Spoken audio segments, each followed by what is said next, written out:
Muy buenas tardes, este es Juan Carlos Navarrete en otro episodio de nuestras crónicas al sur del Río Grande. Esta vez nuestro episodio número 14 para hablar de algo que para muchos es una historia a medio contar, por decirlo de alguna manera, que es la participación latinoamericana en la Segunda Guerra Mundial.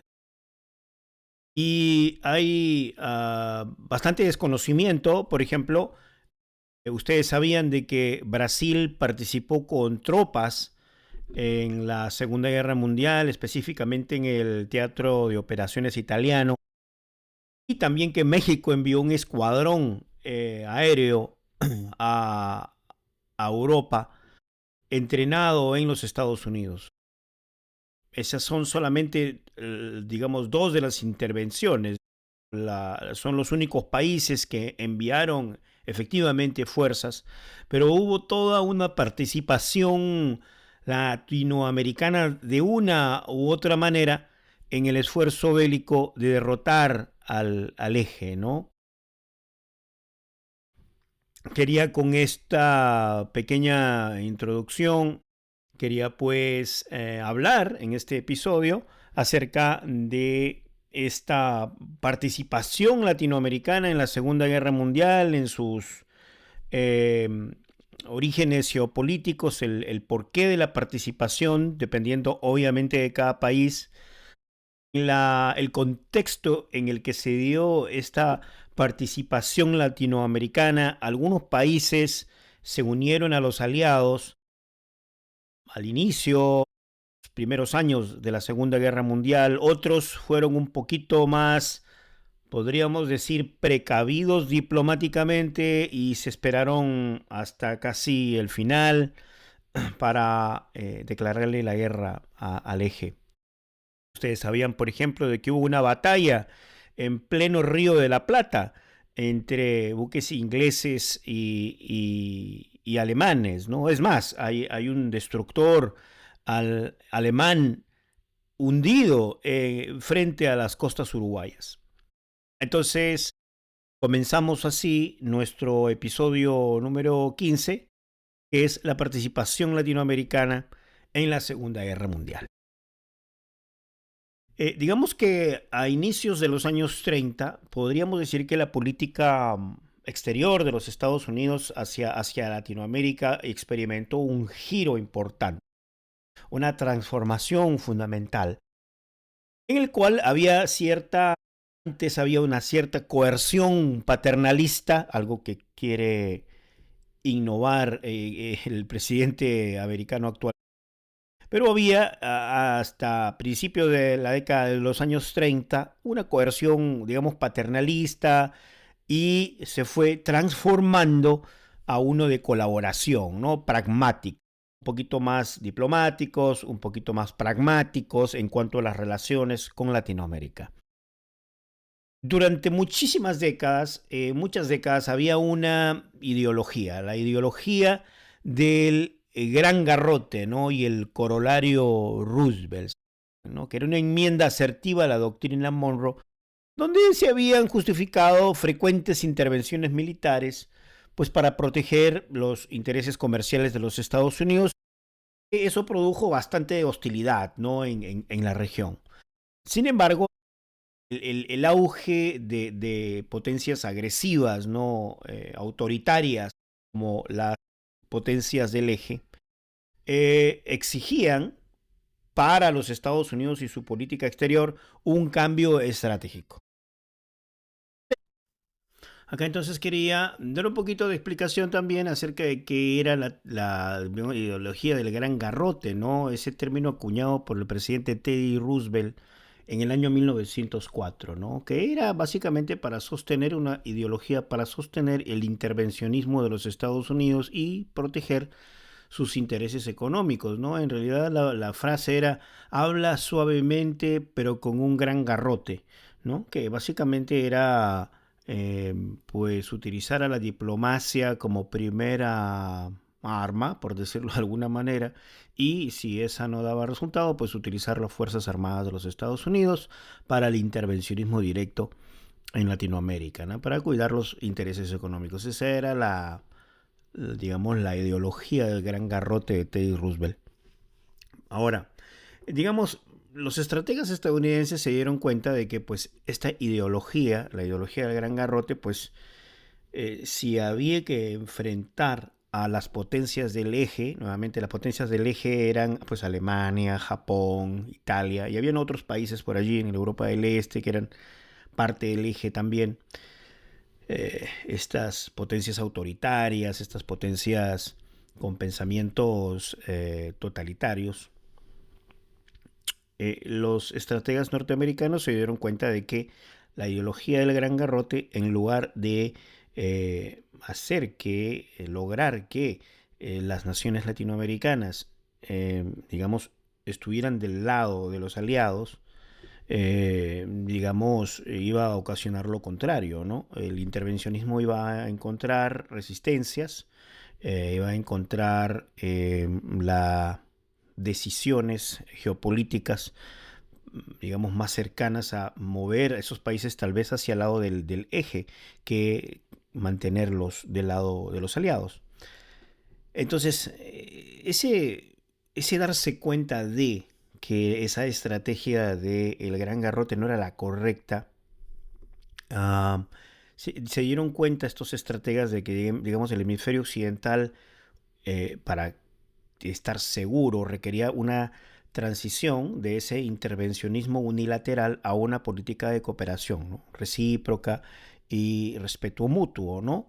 Este cambio fue un imperativo de seguridad, ¿no? Diseñado para, digamos, impedir que la intrusión totalitaria se afianzara en las Américas, en particular con países que estratégicamente eran importantes para los Estados Unidos en América, ¿no? Como México, como Brasil, como la Argentina, ¿no?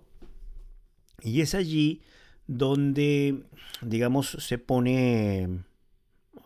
evoluciona una política que había sido, eh, digamos, creada por el presidente Wilson y sus estrategas, que era la política del buen vecino, ¿no? Entonces había un ya desmantelamiento de esa política de intervencionista, ¿no? ¿Para qué? Para darle pie a la política del buen vecino, ¿no? Fue entonces Wilson el que acuñó esa frase. Entonces, después de todas estas administraciones, tanto la de la administración Wilson, como la de Hoover, como la de Roosevelt, donde desde, digamos, la ideología del gran garrote fue cambiando, ¿no? Metamorfoseándose en algo diferente, debido a la necesidad de los Estados Unidos de tener a los países latinoamericanos de su lado, ¿no? Del lado aliado en lugar del lado del eje. Es esa metamorfosis, ¿no? Hasta llegar al establecimiento completo, podríamos decirlo así, de la ideología del buen vecino, pues se dio en esas tres administraciones, ¿no? Estamos hablando de que la última, digamos, la administración que verdaderamente reconoció que se tenía que aplicar una diplomacia diferente fue la administración Roosevelt. ¿Por qué? Porque también Estados Unidos tenía mucho temor a lo que ellos denominaban la quinta columna, ¿no? La quinta columna eran pues los agentes del eje, los espías, los agentes clandestinos que se habían infiltrado en los gobiernos latinoamericanos, en los ejércitos latinoamericanos, o que operaban en las comunidades inmigrantes. Acuérdense, Argentina tenía una población inmigrante italiana muy grande, Italia era parte del eje. Perú tenía una población inmigrante japonesa enorme, que obviamente sufrió las consecuencias de esa presión de los Estados Unidos en enviar a muchos ciudadanos peruanos japoneses a campos de concentración, que eso era lo que eran, en los Estados Unidos, sobre todo en California, donde también japoneses americanos habían sido internados, ¿no? Entonces tenían ese enorme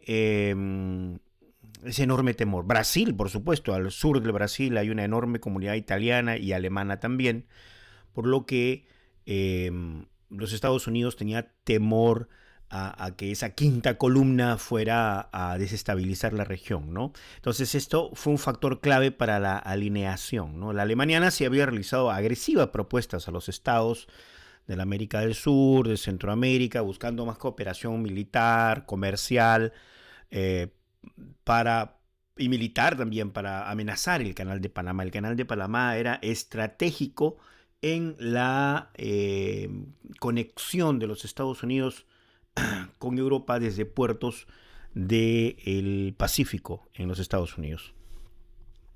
Entonces, los Estados Unidos, al tratar a las naciones latinoamericanas como socios soberanos, Estados Unidos fomentó un frente ya unificado, ¿no?, que finalmente condujo a la Declaración de Panamá, ¿no? ¿En qué año? En 1939, ¿no? Y declararon una zona de seguridad marítima de 300 millas, ¿no? Entonces, esta, digamos, ya plataforma diplomática garantizó que cuando el conflicto se intensificó, ¿no?, a mediados de los años 40, las naciones americanas, los años 40, en el 42, 43, las naciones americanas estuvieran en condiciones de movilizarse de una u otra manera, ¿no?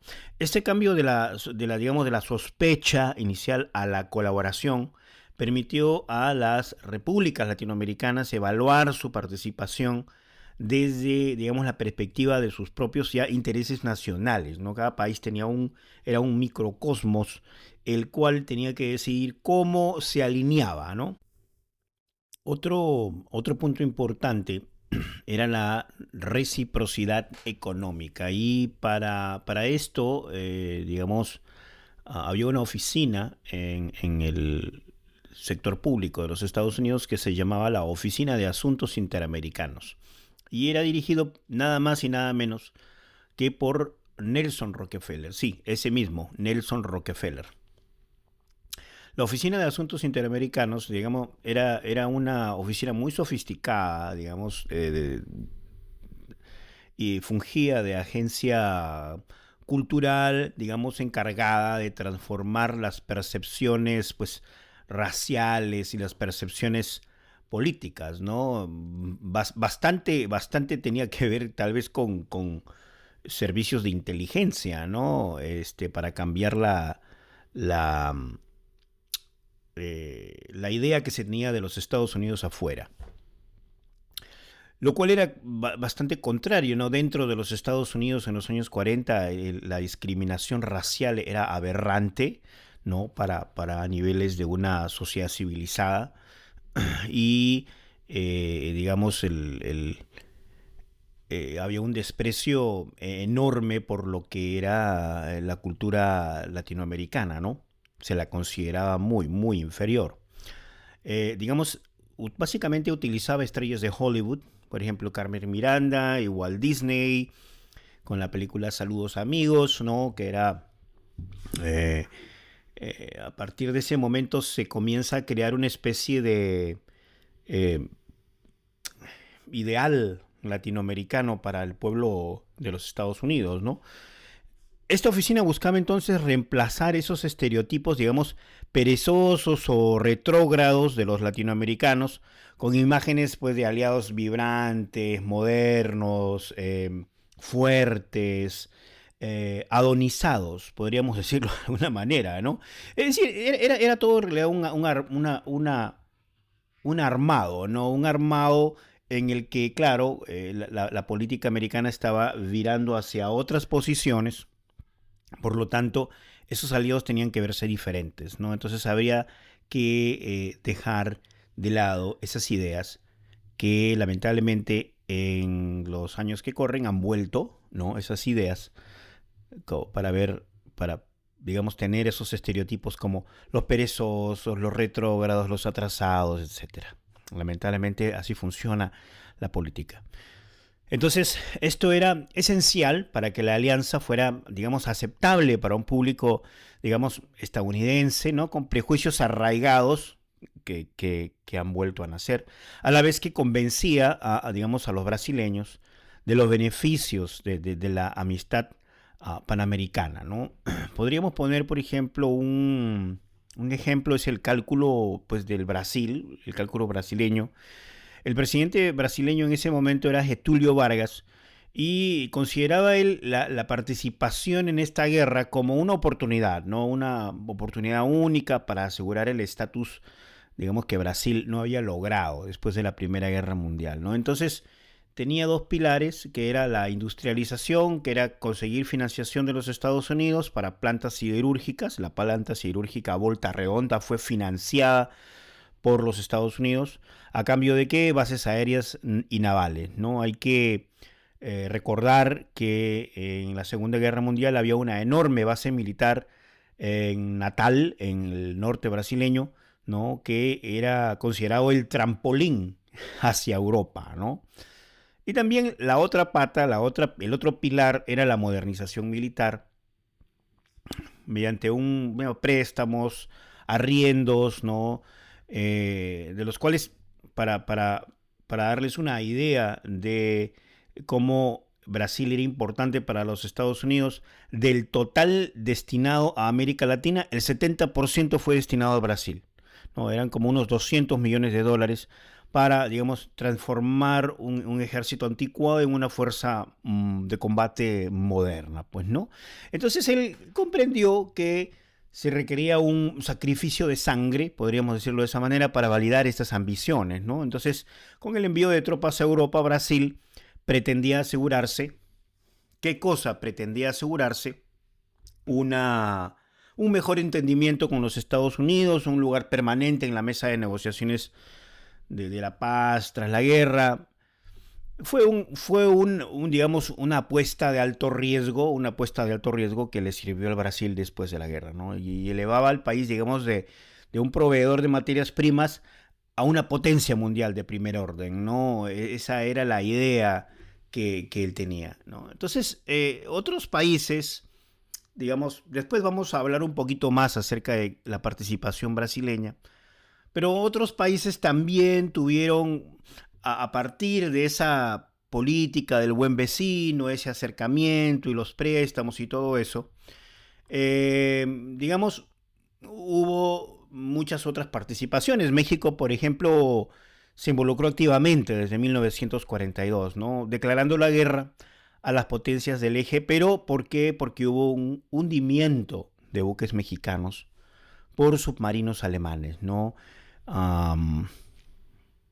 Digamos, la contribución principal fue el Escuadrón Aéreo de Pelea 201, conocido como las Águilas Aztecas, que combatió en el Pacífico junto a fuerzas estadounidenses, participando en misiones de escolta y bombardeo, ¿no? Internamente, México impulsó una industrialización acelerada, ¿no? Con énfasis en la producción de armamento y suministros, digamos, lo que fue fortaleciendo su economía y posicionamiento regional, ¿no? Entonces, como dije anteriormente, cada país veía cómo le convenía esta participación, ¿no? Dependiendo de los intereses a futuro que tenía, ¿no? Digamos, la región de Centroamérica y el Caribe tuvieron un rol un poquito más periférico, un poquito más destinado a la seguridad. En Centroamérica los países actuaron, digamos, en la periferia del conflicto, hacia afuera, que se enfocaban en la vigilancia de costas, en apoyo logístico, pero no en una participación directa, ¿no? Con envío de tropas, ¿no? Panamá, por ejemplo, que era crucial por el canal de Panamá, enfrentó desafíos pues nacionalistas, pero cooperó estrechamente con los Estados Unidos para garantizar la seguridad del canal, ¿no? Obviamente el canal era básicamente manejado por los Estados Unidos, ¿no? Entonces había una manera de contraprestar esa presencia, digamos, ¿no? Había una presencia norteamericana importante, acordémonos de la zona del canal, ¿no? Panamá tenía una presencia, importante norteamericana, no solamente de civiles, sino pues obviamente de las Fuerzas Armadas de los Estados Unidos en territorio panameño. Digamos, la República Dominicana, por ejemplo, bajo la dictadura de Trujillo, fue jugando, ¿no? En un balance con el eje y los aliados, permitiendo bases estadounidenses mientras mantenía una neutralidad inicial, ¿no? Muchos países hicieron eso, ¿no? Se mantuvieron neutrales, ¿no? Puerto Rico, ¿no? Territorio estadounidense, pues participó, podríamos decir, de una manera más silenciosa, de una manera más callada, mediante el reclutamiento de tropas y la producción industrial, ¿no? Contribuyendo a la defensa, digamos, hemisférica, sin un rol militar directo en frentes pues lejanos, ¿no? Las naciones bolivarianas, por ejemplo, y el del norte de Sudamérica, países como Venezuela, como Colombia, como Ecuador, aseguraron, digamos, la frontera norte de Sudamérica, proporcionando petróleo y rutas aéreas seguras, ¿no? Más que nada por un control de territorio, un control aéreo. Venezuela, que era rica en petróleo, recursos energéticos, era y es, se alineó tempranamente con los aliados, ¿no? Permitiendo el acceso a sus pozos petroleros, lo que fue esencial para la flota naval estadounidense. Y por supuesto eso también se hacía con el interés de recibir inversiones americanas, porque digamos el capital venezolano no era suficiente para desarrollar la industria del petróleo, ¿no? Esta región evitó, digamos, infiltraciones del eje, ¿no? Con una cooperación en inteligencia y patrullas, digamos, marítimas, ¿no? En lo que respecta al Perú, digamos, mantuvo una neutralidad inicial, ¿no? Pero se unió a los aliados en 1942, contribuyendo, digamos, como materias primas, como algodón y minerales. Su participación incluyó el pues, internamiento de diplomáticos del eje, el apoyo a misiones de reconocimiento aéreo, aunque digamos limitada por tensiones internas y disputas fronterizas previas con la República del Ecuador. Hay que recordar también de que no solamente hubo un internamiento de diplomáticos del eje, hubo un internamiento de ciudadanos peruanos japoneses ante presiones de los Estados Unidos, los cuales fueron llevados a California, a esos campos de concentración en los que se mantuvo a los ciudadanos japoneses americanos, ¿no? Que eran completamente inocentes. Pero como dije anteriormente, ese enorme terror, pánico acerca de la quinta, digamos, columna de espías del eje hizo que Estados Unidos tomara estas decisiones, ¿no? Entonces, como habíamos visto, la acción de Brasil por parte del presidente Getúlio Vargas, digamos, entonces esto fue la participación más destacada de Sudamérica, de Latinoamérica en realidad, fue la de Brasil, ¿no? Donde transformó ese rol, digamos, de neutralidad en uno activo, completamente activo, ¿no? Es decir, veamos esto, en la década de 1930 las relaciones de Brasil con Alemania eran cordiales, pero los líderes brasileños, estábamos hablando del presidente Getúlio Vargas, optaron por apoyar a los aliados, permitiendo bases aéreas en el noreste del Brasil para conectar con África del Norte. En 1944, Brasil envió la Fuerza Expedicionaria Brasileña a Italia con 25.000 soldados. Yo voy a hablar en otros episodios acerca de la Fuerza Expedicionaria Brasileña en específico y acerca del Escuadrón 201 de México, que fueron las participaciones más renombradas de Latinoamérica en la Segunda Guerra Mundial. Entonces, estábamos viendo que Brasil había enviado la famosa Fuerza Expedicionaria Brasileña de 25.000 hombres a Italia, y combatieron estos soldados en batallas bastante importantes como la de Monte Castelo, demostrando la capacidad militar brasileña y la adaptación que había tenido el ejército de Brasil al nuevo armamento, ¿no? Y al nuevo entrenamiento por parte de los Estados Unidos, ¿no? Esta decisión histórica elevó a Brasil, digamos, como una potencia regional, ya, ¿no? Impulsando su economía mediante exportaciones, préstamos estadounidenses. Recordemos la cirúrgica de Volta Redonda, que fue financiada por capital americano, norteamericano, y posicionándolo en, digamos, el escenario global de posguerra como el país, digamos, más poderoso de Sudamérica, y sí con bastante influencia geopolítica dentro de Sudamérica, que la mantiene hasta este momento.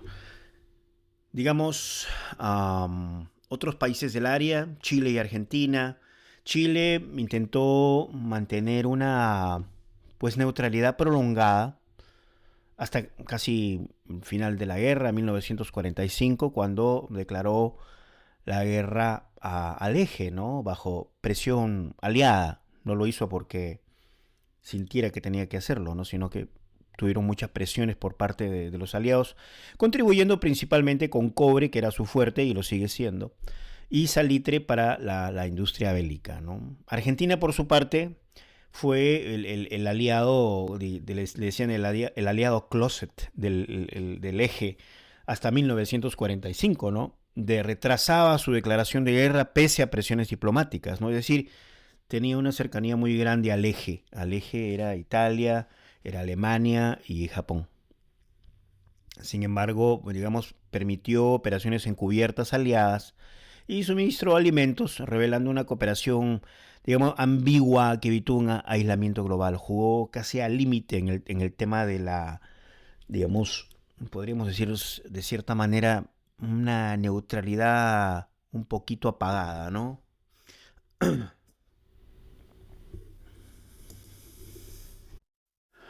Un ejemplo de la participación latinoamericana, digamos casi una de las más importantes, fue el caso de Brasil, con su fuerza expedicionaria brasileña, ¿no?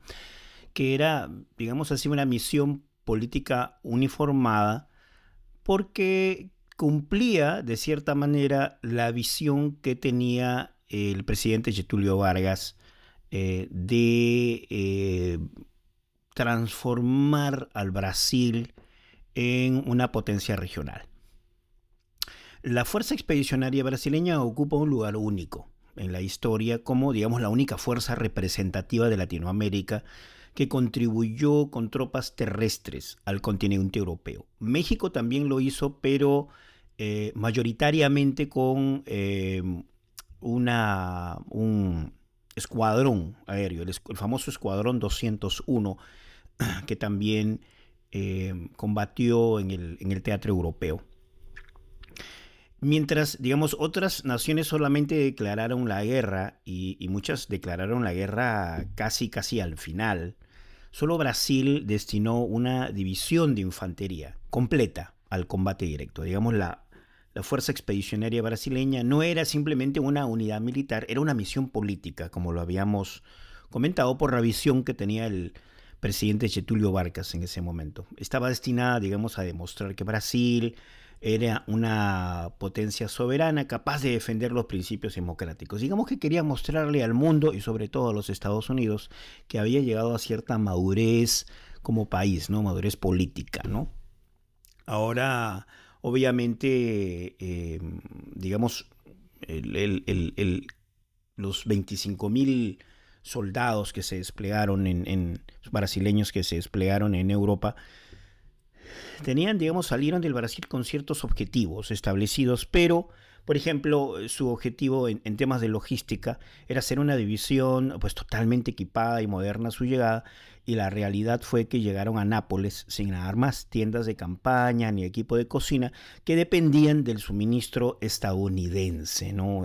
Allí cuando comienzan a encontrarse con los verdaderos retos, ¿no?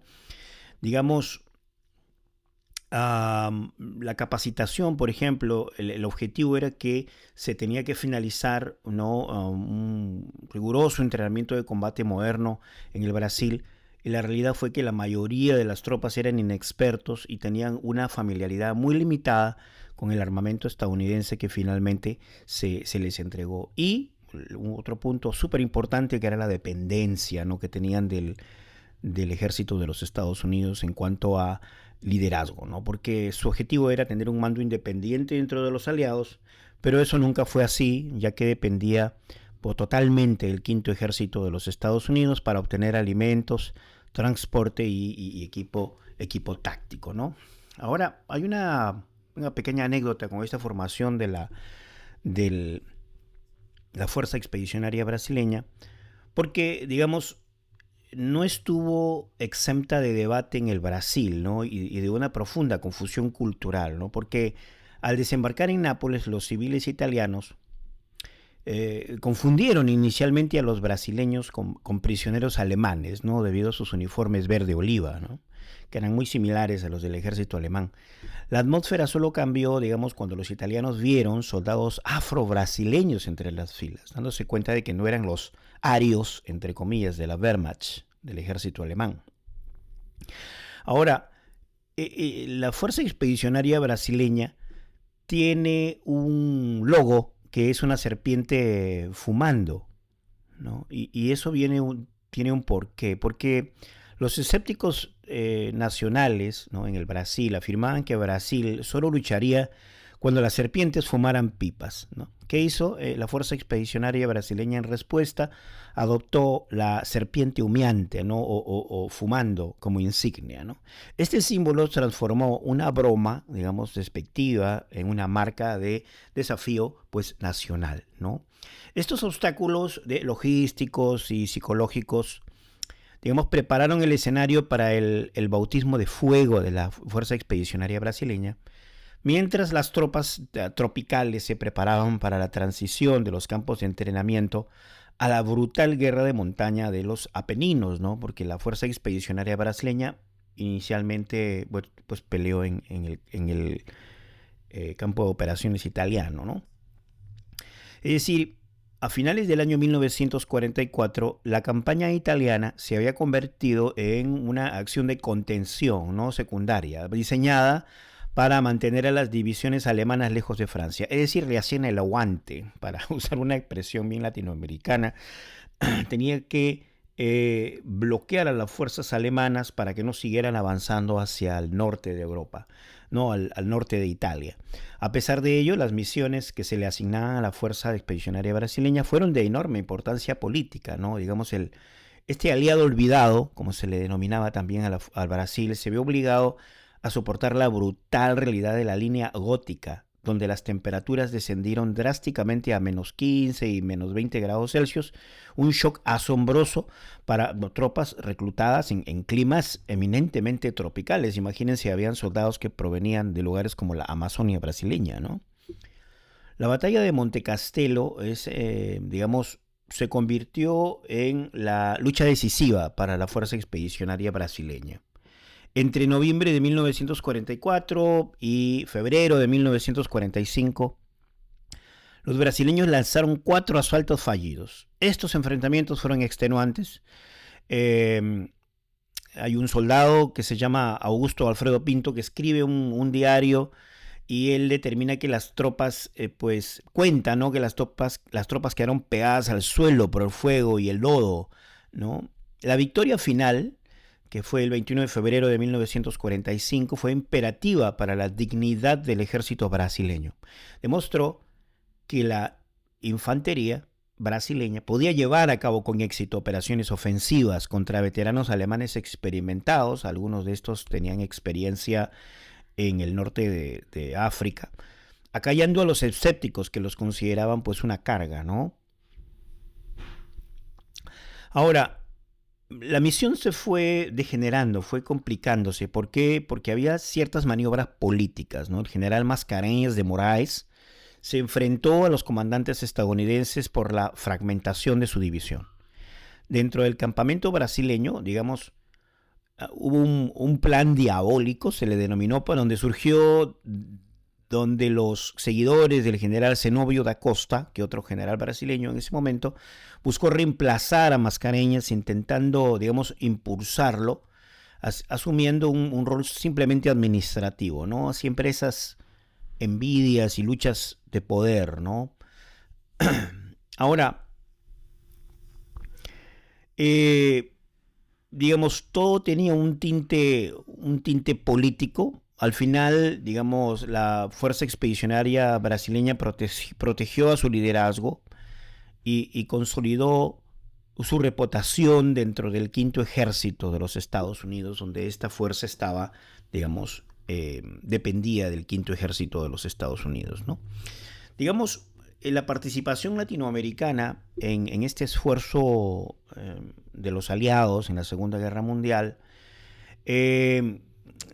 requirió pues un marco, digamos, de seguridad regional formalizado. Es decir, todo tenía que ponerse por escrito, ¿no? Todo tenía que ponerse por escrito con una formalidad que no se había visto antes, ¿no? En el sistema interamericano. Es decir, este sacrificio de sangre condujo directamente a una organización jurídica para las Américas, pasando de la cooperación en tiempos de guerra a una alineación jurídica permanente, ¿no? Digamos, después de la Segunda Guerra Mundial hay tres acuerdos, dos tratados, digamos, soportes importantes de la estructura jurídica interamericana, que son el acto de Chapultepec, el acta de Chapultepec del año 1945, ahí nomás habiéndose acabado la guerra. Era un marco de guerra que estableció el principio de defensa mutua y proporcionó la base jurídica para el arbitraje de conflictos regionales. Este tema, digamos, no se vio tan claro cuando Inglaterra invadió, digamos, tuvo este conflicto con Argentina por las Islas Malvinas, o como los ingleses la llaman, por los Falklands, porque muy pocos países verdaderamente activaron esta acta de Chapultepec para la defensa mutua, ¿no? Había muchos, digamos, importantes temas logísticos, económicos, que lo cual impedía que estas naciones se comprometieran de una manera total. Estaba también como segundo, digamos, pilar, segundo soporte jurídico, el Tratado de Río del año 1947, que era el TIAR, ¿no?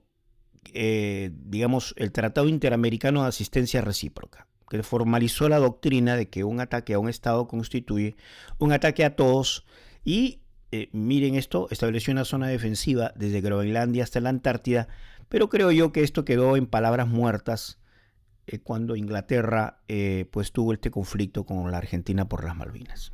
Y bueno, el tercer soporte, el tercer pilar fue la alineación con la ONU, ¿no? Donde el tratado integró la mediación regional en el marco global de la ONU, garantizando que el sistema interamericano manejaría las disputas antes de que llegaran al Consejo de Seguridad de las Naciones Unidas, ¿no? Ahora, digamos, este concepto del buen vecino, ¿no?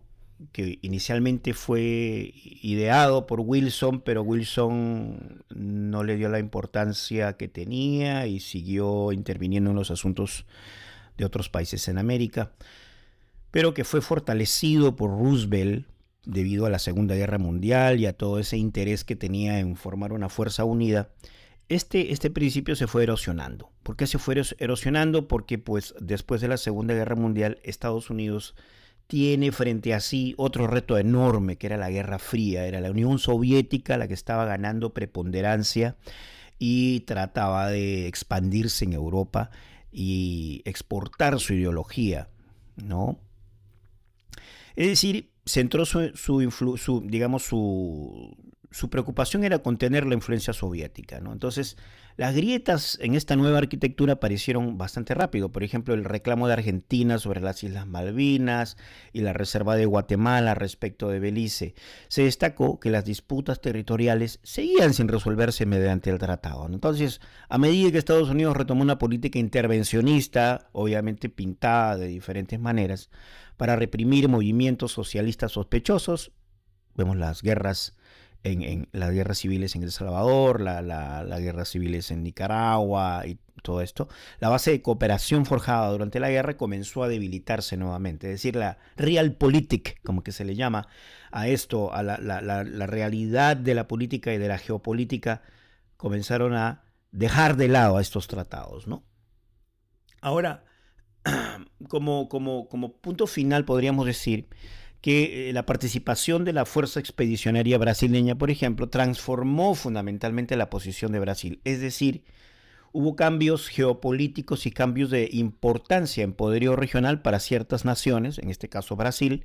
Durante un breve periodo Brasil emergió como la potencia dominante en Sudamérica, ¿no? Es decir, consolidó mediante esa exitosa misión militar, ¿no? Una importancia regional, ¿no?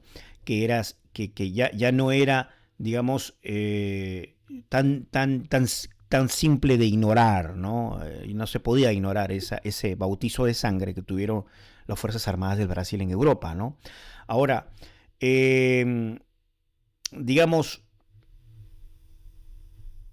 las contribuciones que tuvo Latinoamérica fueron variopintas, pues estamos hablando de la participación directa de, de Brasil, de México, pero también participaciones muy tibias, ¿no? Como la de Chile, como la de Argentina, ¿no?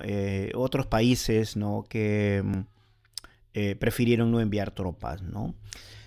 Entonces, obviamente, todo lo que sucedió, el fin de la Segunda Guerra Mundial, la ideología del buen vecino, la Guerra Fría posteriormente, que básicamente a esa ideología del buen vecino, esa política del buen vecino, fue dejándose de lado debido a que la Guerra Fría iba concentrando el interés de los Estados Unidos, ¿no? Y el intervencionismo pues resurgió nuevamente. Bueno, este es el final de este episodio, que espero les haya gustado.